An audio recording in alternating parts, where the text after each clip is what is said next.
आज कोरोना संक्रमण के चलते विश्व भर को मानो रोक दिया है, सब मानो थमसा गया है।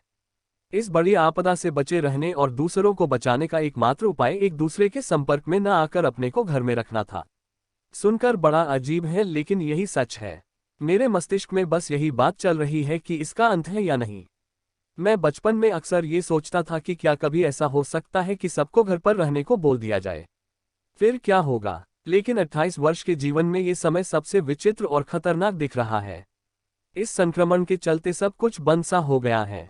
मैं एक शिक्षक हूं और हर चीज का विश्लेषण करके दूसरों को उदाहरण से समझाना मेरा कर्म है। तो लॉकडाउन, जो कि कर्फ्यू का एक रूप है, पूरे भारत में 21 दिन के लिए लग गया है, जो कि सबकी सलामती के लिए महत्वपूर्ण है। इस भयंकर महामारी के चलते सब घर पर ही बैठने को मजबूर हैं, क्योंकि सोशल डिस्टेंसिंग एकमात्र उपाय है इस संक्रमण के रोकथाम के लिए। मैं सुबह उठा और सोचा कि अब क्या होगा, और कुछ समय तक लगा मानो मेरा मस्तिष्क काम करना बंद कर दिया। फिर मैंने सोचा कि मैंने प्रथम और द्वितीय विश्वयुद्ध की स्थिति के समय आम जीवन के बारे में सुना था और अक्सर तृतीय विश्वयुद्ध के बारे में सुनता था। लेकिन चीन की इस गलती को गलती समझूं या साजिश, लेकिन अभी के लिए फिलहाल मैं सुबह सुबह यही सोच रहा था। फिर मैं सोचने लगा कि बायो वॉर के बारे में पढ़ा था, क्या ये वही है? लेकिन मैं ये सिर्फ सोच ही सकता था। अब सबके पास कोई विशेष काम तो था नहीं, बस मोबाइल और टेलीविजन, तो करो समय का उपयोग। मैं भी उठा और दैनिक क्रिया के बाद अखबार पढ़ने लगा। फिर क्या, जहां देखो कोरोना कोरोना कोरोना और सिर्फ कोरोना। मुझे लगा कि अब मेरा दिमाग फट जाएगा, तो मैं चुपचाप अपने कमरे में आकर एपीजे अब्दुल कलाम सर की जीवनी अग्नि की उड़ान पढ़ने लगा और कुछ ही देर में सो गया। फिर जब उठा तो सोचने लगा कि लोग बोलते हैं भूत होते हैं, आज सबके लिए कोरोना भूत ही तो है, जो दिख नहीं रहा है लेकिन अपनी ताकत पूरी दुनिया को दिखा रहा है। धीरे धीरे मैं ये विचारने लगा कि ये कोरोना संक्रमण देश और दुनिया में आर्थिक संकट ले आया है। प्रधानमंत्री जी ने कहा, जान है तो जहां है, इसलिए सुरक्षित अपने घरों में या जहां है वहीं रहे। लेकिन जो दिन भर मजदूरी करके अपना पेट भरते हैं, उनका क्या होगा? इसलिए मैंने निर्णय लिया कि नवरात्रि के 9 दिनों का व्रत रखूंगा, ताकि भोजन उचित लोगों तक पहुंचे। पहले दिन सब लोगों से इसी संकट की चर्चा हो रही थी। जीवन संगिनी जी अपने मायके से दिशा निर्देश दे रही थी और मैं यहां से क्या करे और कुछ किया भी नहीं जा सकता था। बस सब यही सोच रहे हैं कि इस समस्या से जल्दी छुटकारा मिले। परिवार साथ है इसलिए थोड़ा सुकून है, लेकिन संकट बड़ा है और जंग कब तक चलेगा किसी को पता नहीं है। घर के सभी सदस्य बस यही प्रार्थना कर रहे हैं कि जल्दी जब ठीक हो।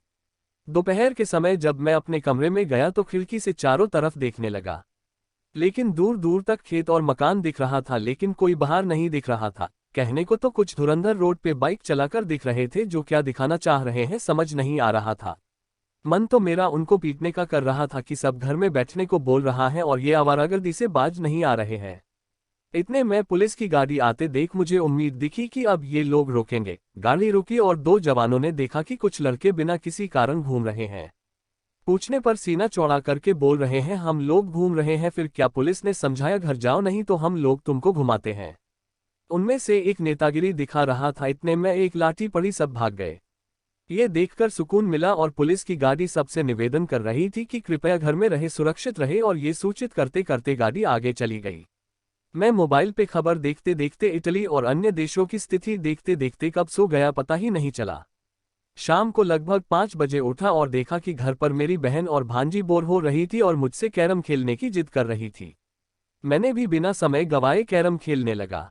कैरम खेलने के बाद हम सब ने घर के मंदिर में आरती की और भोजन करके कुछ समय इस वर्तमान समस्या के बारे में चर्चा करने लगे।